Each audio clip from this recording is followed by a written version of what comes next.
ورپسې په درېمه مرتبه کې بیا شهدا دي. اوس شهدا چاته ویل کېږي؟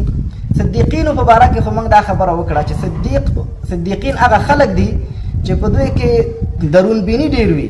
معنا دا ده چې دوی کې سمج، فکر، سوچ دا خبره پکې ډېره وي.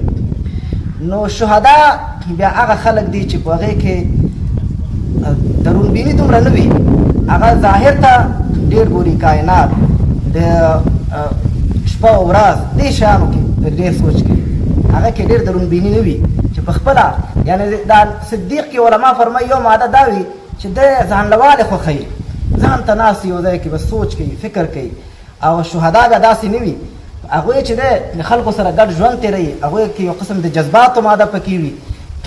نو دا د شهداو مرتبه ده. د شهداو د صدیقینو په مابین کې هغه نسبت علما فرمایي دا ده چې شهدا هغه خلک دي چې د دوی په هغه تدبر او سوچ او فکر او فطرت سلیمه باندې یو پرده راغلی وي.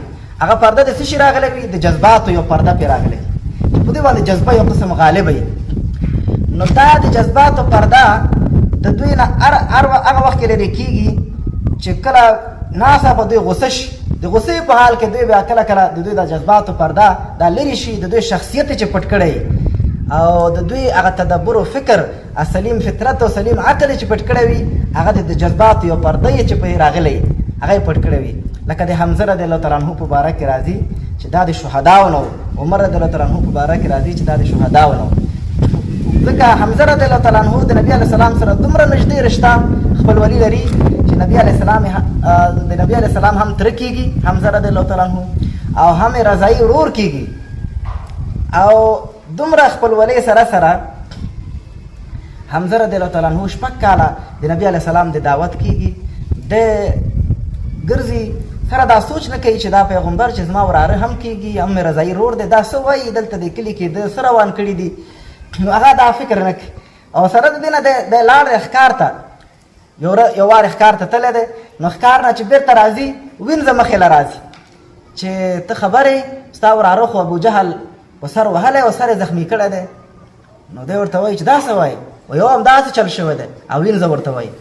نو دی کور ته نه ځي، د ښکار نه چې راغلی هغه نه د غره نه د سم مخامخ ابوجهل ته ورځي چې هلته په مکه کې دی د څه کسانو سره ناست دی، څه نورو مشرانو سره ناست دی ابوجهل.